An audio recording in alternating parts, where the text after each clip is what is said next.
Terima kasih pemirsa, Anda kembali menyaksikan Kominfo Newsroom.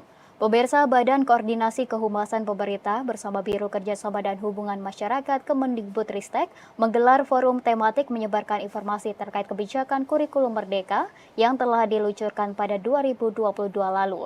Gelaran ini mendapat apresiasi dari Kemenkominfo selaku Ketua Pelaksana Bakohumas.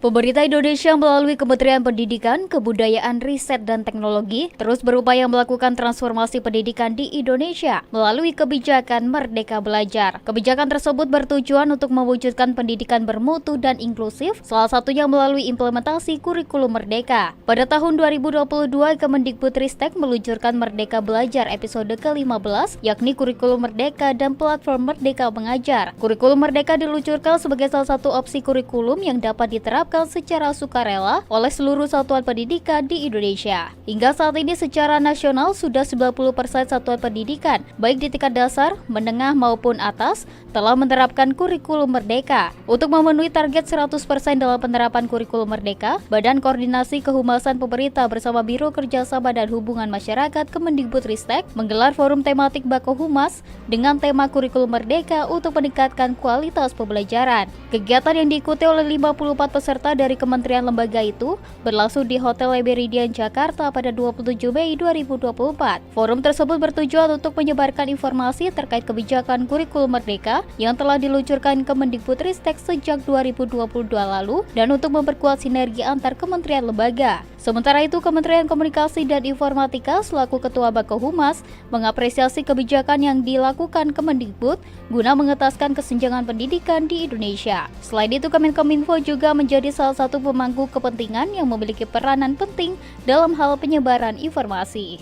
Langkah yang diambil oleh Kementerian Pendidikan dan Kebudayaan terkait dengan kurikulum merdeka ini sangat tepat ya, dalam masa-masa sekarang ini, karena mengingat beberapa waktu yang lalu kita terkena COVID-19 dan terjadi learning loss ya, sehingga beberapa dari siswa-siswa kita itu terkena dengan learning loss tersebut, sehingga perlu dengan tantangan tersebut ya perlu Kemendikbud untuk merespon ya dengan menerapkan kurikulum merdeka ini.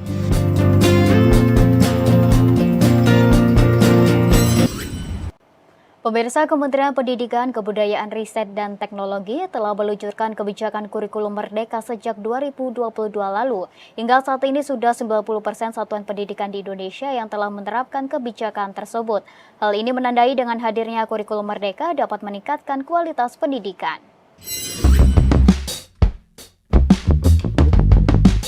Berbagai studi nasional maupun internasional menunjukkan bahwa Indonesia telah mengalami krisis pembelajaran. Organization for Economic Cooperation and Development (OECD) di tahun 2018 mencatat banyak dari anak-anak Indonesia yang belum mampu memahami bacaan sederhana atau menerapkan konsep matematika dasar. Isu kesenjangan ini menambah daftar panjang tantangan pendidikan yang harus Indonesia tanggulangi. Untuk mengatasi krisis dan berbagai tantangan tersebut diperlukan perubahan yang cepat. Kualitas guru dan kepala sekolah tentu menjadi faktor kunci dalam transformasi pembelajaran, namun ada perangkat lain yang tidak kalah penting, yakni kurikulum. Untuk itu pada tahun 2022 Kementerian Pendidikan, Kebudayaan, Riset, dan Teknologi telah meluncurkan Merdeka Belajar episode ke-15, yakni kurikulum merdeka dan platform Merdeka Mengajar. Kurikulum merdeka menjadi salah satu alat bantu utama untuk melakukan transformasi pendidikan serta memudahkan guru dan kepala sekolah dalam meningkatkan kualitas pembelajaran dan indikator lain yang diukur dalam asesmen nasional serta standar pelayanan minimal pendidikan. Kurikulum merdeka berfokus pada materi esensial dan struktur yang fleksibel,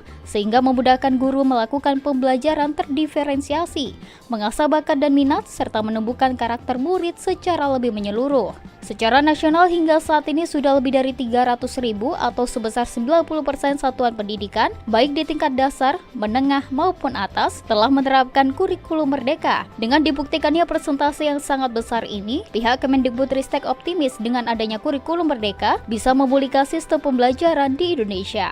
Ya, saya rasa ini sangat optimis ya. Kurikulum merdeka itu menjadi salah satu tools kita untuk memperbaiki pembelajaran yang ada di satuan-satuan pendidikan kita, sebagaimana tadi saya sebutkan dan juga Pak Nino sebutkan dan semua sepakat ya. Memang ada sesuatu yang perlu kita perbaiki baik dari bagaimana proses belajar mengajarnya, termasuk juga bagaimana kita mencari solusi untuk gap yang terjadi ya, baik secara sosial, secara wilayah gitu ya. Jadi saya rasa kurikulum Merdeka ini untuk menjawab ya, menjadi problem solving dari permasalahan pembelajaran yang sedang kita hadapi. Tadi mungkin kita tidak sadari gitu ya, kita proses pembelajaran terus berjalan, tapi ternyata dari hasil PISA kita berada di kondisi yang kurang menguntungkan ya, dan inilah sedang kita tuju dengan kurikulum Merdeka ini. Kita beralih ke informasi lainnya pemirsa, Kepala BP2MI memberikan bekal wawasan akan bahayanya tindak pidana perdagangan orang bagi pekerja migran Indonesia yang akan dikirim ke Korea dalam skema government to government. Kepala BP2MI menegaskan Indonesia sudah memiliki instrumen hukum kuat atas upaya TPPO.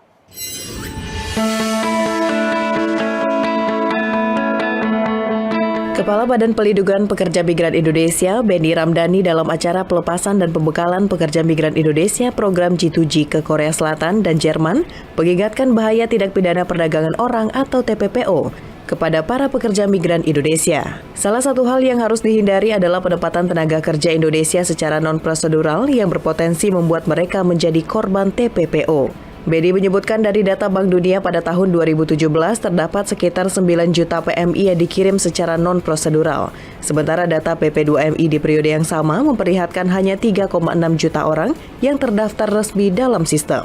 Untuk mengantisipasi hal tersebut, saat ini Indonesia sudah memiliki instrumen hukum yang kuat untuk mengantisipasi isu TPPO, termasuk Undang-Undang Nomor 21 Tahun 2007 tentang tindak pidana perdagangan orang dan Peraturan Presiden Nomor 69 Tahun 2008 tentang gugus tugas pencegahan dan penanganan tindak pidana perdagangan orang. Kepala BP2MI mendorong kolaborasi antara pemerintah, lembaga legislatif, dan berbagai pemangku kepentingan lain untuk mencegah penempatan non-prosedural yang berpotensi menjadi TPPO. Bahwa ada 9 juta orang Indonesia yang bekerja di luar negeri. Dan saat itu, 2017, hanya 3,6 juta yang tercatat dalam Sisko kita. Artinya, ada 5,4 juta yang tidak resmi atau ilegal. Dan mereka inilah yang sebagian kecil dari jumlah itu yang kembali sudah dalam keadaan meninggal, sakit, dan dideportasi. Negara tidak boleh kalah, dan saya katakan, izin Pak Presiden, kita punya undang-undang yang sangat kuat, yaitu Undang-Undang TPPO nomor 21 tahun 2007. Dan ada Perpres yang Bapak tanda tangani tentang pencegahan dan penanganan TPPO. Tapi maaf Pak, Perpresnya tidak efektif dan mandul. Di depan Presiden saya katakan. Ini kritik saya kepada mereka yang ada di kementerian lembaga dan memiliki kewenangan kuat sebetulnya untuk mengambil langkah-langkah dan tindakan. Menyeret para pelaku dan sindikat, memenjarakan mereka, itu adalah tindakan yang adil bagi para pekerja, terlebih mereka yang telah menjadi korban. Kementerian Kelautan dan Perikanan menyiapkan peta jalan modernisasi kampung nelayan tradisional menjadi modern. Modernisasi dilakukan dalam program yang disebut Kampung Nelayan Modern atau Kalamo. Pembangunan Kalamo akan mendorong produktivitas dan kompetensi nelayan dan masyarakat sekitar yang berdampak pada pertumbuhan ekonomi. Menteri Kelautan dan Perikanan Sakti Wahyu Trenggono dalam kunjungannya di Pekalongan, Jawa Tengah memantau persiapan pembangunan Kampung Nelayan Modern atau Kalamo. Pembangunan Kalamo Setono menjadi upaya pemerintah mengubah wajah kampung tradisional menjadi lebih modern.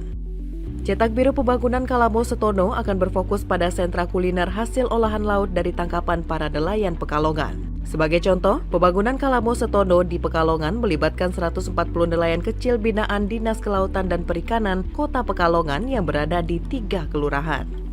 Kita tematik untuk kulineri. Jadi artinya hasil-hasil nelayan yang bagus-bagus itu bisa kita ini jadikan kayak pasar nelayan modern gitulah kira-kira. Pembangunan Kalamo Setono akan dimulai pada Juni 2024 dan ditargetkan rampung pada November 2024. Sementara untuk pengelolaannya akan diserahkan kepada Koperasi Nelayan binaan dinas setempat. Di kesempatan yang sama, Sekretaris Daerah Kota Pekalongan Nur Priyantomo mengatakan nantinya Kalamo Setono akan menjadi bagian dari pusat kuliner baru yang terintegrasi dengan wisata, seperti belanja grosir batik Setono dan Taman Laut Pasir Kencana. Kalamo Setono dipilih sebagai lokasi yang strategis karena berada di pintu keluar masuk jalan tol Kota Pekalongan. Keberadaan Kalabo diharapkan mampu mendorong perekonomian Kota Pekalongan. Pemirsa, sejumlah informasi yang akan kami hadirkan setelah jeda pariwara berikut ini, tetaplah bersama kami.